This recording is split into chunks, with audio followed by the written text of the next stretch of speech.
કરીએ જ્યાં મોલમાં આગ લાગવાના મુદ્દે મોલમાં આગ લાગતા દોડધામ મચી ગઈ હતી। આગનું કારણ જાણવા માટે એફએસએલની ટીમ ઘટના સ્થળે પહોંચી। આગ લાગવાનું કારણ જાણવામાં આવશે। તમામ સર્ટિફિકેટ આપ્યા બાદ મોલ ચાલુ થશે।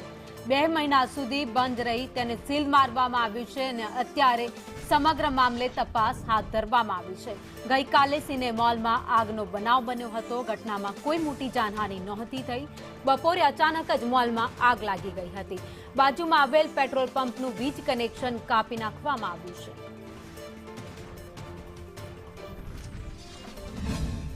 વડોદરાના રેસકોર્સ વિસ્તારમાં આવેલા સિને મોલમાં ગતરોજ અહીંયા આગ લાગી હતી। આગ લાગવાના પણ 2 કારણો હાલ અહીંયા ચર્ચામાં છે।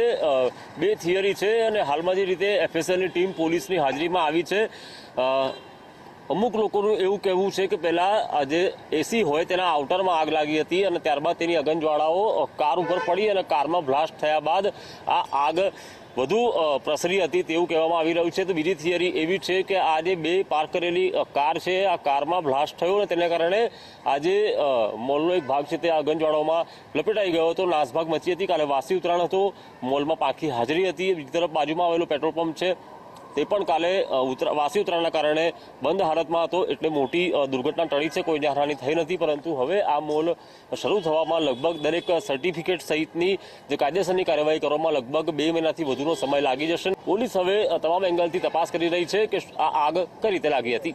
કેમેરા પર્સન નિકેશ વોડન સાથે કુણાલ શર્મા, સંદેશ ન્યૂઝ, વડોદરા।